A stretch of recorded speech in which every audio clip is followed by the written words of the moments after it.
decir, Mauro, yo no lo recordaba desde las épocas de los años 80, y estoy hablando de la toma del Palacio de Justicia por parte precisamente del M-19.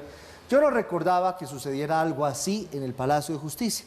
Había manifestaciones, pasaban por el lado, pero jamás que intentaran ingresar los manifestantes al Palacio de Justicia y que retuvieran a los magistrados adentro, porque estuvieron retenidos. Los mismos magistrados lo dicen, lo dijo la procuradora.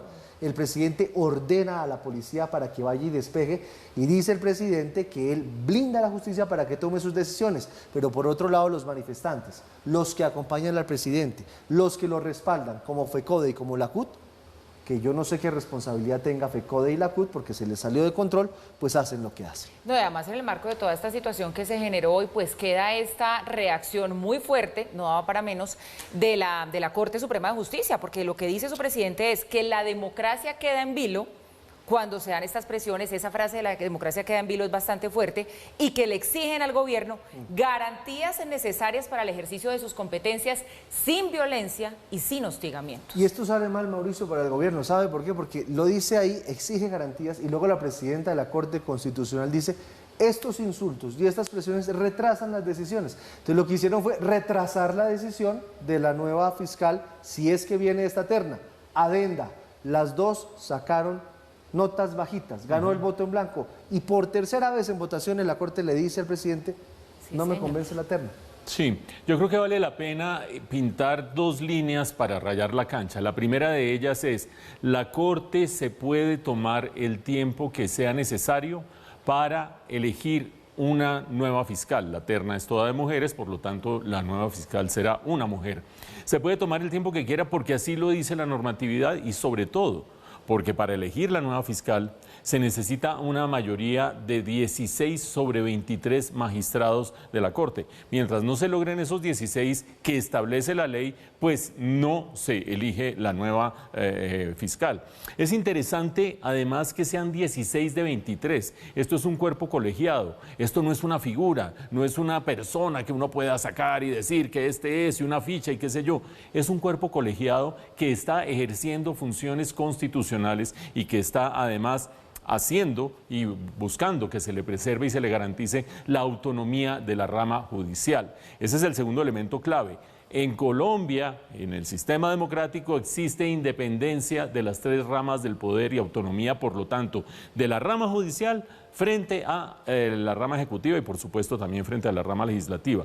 Parecería que uno está haciendo anotaciones de kinder, pero es que a veces a la gente se le olvida que lo que estaba sucediendo en la Corte era un ejercicio autónomo de la rama judicial siguiendo una normatividad, y que se puede demorar lo que sea necesario, lo que se necesite para lograr esa mayoría.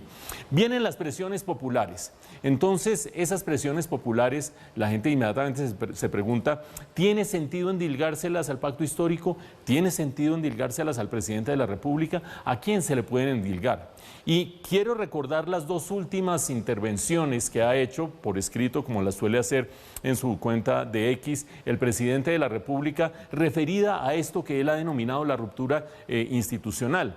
Quiero recordar la del viernes pasado, la estábamos registrando por supuesto el viernes pasado, donde hablaba de la ruptura institucional y decía que tanto la suspensión del canciller por parte de la Procuraduría, no de la Corte Suprema de Justicia ni de la Fiscalía, el allanamiento a FECODE por parte de la Fiscalía y la presión, y él decía tortura a personas para que atestiguen en contra del presidente.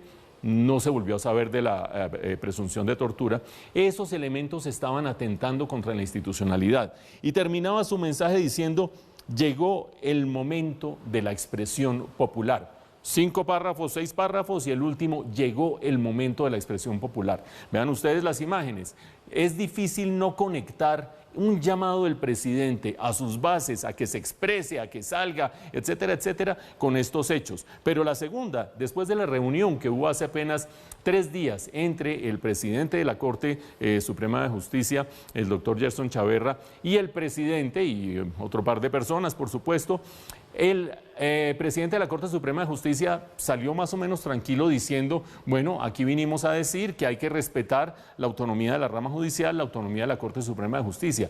Y el presidente de la República sacó un mensaje de Twitter nuevamente, el antiguo X, donde terminaba diciendo arrancaba diciendo que esto no podía ser considerado como una presión a la rama judicial, pero decía al final, la presidencia ha solicitado organizar la coordinación de las fuerzas populares.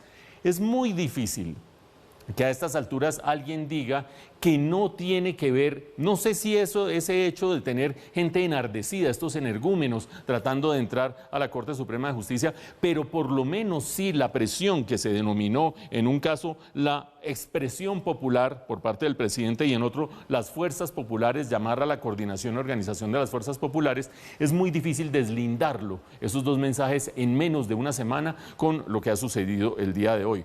Por supuesto, finalmente el presidente de la República tomó la decisión de ordenar al SMAT que estableciera el orden nuevamente. Por una sencilla razón, lo decía el magistrado Chaverra. Aquí, entre otras cosas, aparte de la amenaza permanente para los magistrados, aquí se estaba violando un derecho, el derecho a la libre tránsito de las personas, a la libre movilidad. Hoy en día que hay bloqueos por todas partes, a todo el mundo le parece que ese es un derecho mamey, que cualquiera se puede pasar por encima, pero al Estado le corresponde hacer respetar esos derechos. Por lo tanto, cualquier tardanza que haya habido en la tarde de hoy, que hubo bastante tardanza en finalmente restablecer el orden y el derecho a la movilidad alrededor del Palacio de Justicia, pues es una tardanza en la cual no se están asumiendo las funciones que debe tener el Estado, en este caso en cabeza del jefe del Estado. Por supuesto, todos los ojos están puestos en el impacto político que esto tiene, pero también en la próxima reunión de la Corte Suprema de Justicia, su próxima sesión, que será el 21 de febrero, apenas en un par de semanas, para saber bajo qué condiciones de seguridad, pero sobre todo bajo qué anuncios políticos previos de parte del presidente en su cuenta de Twitter se va a dar esa que pretendemos todos que sea una libre deliberación. Vamos a ver qué termina sucediendo y vamos a ver a continuación distintas implicaciones de lo que estamos registrando el día de hoy.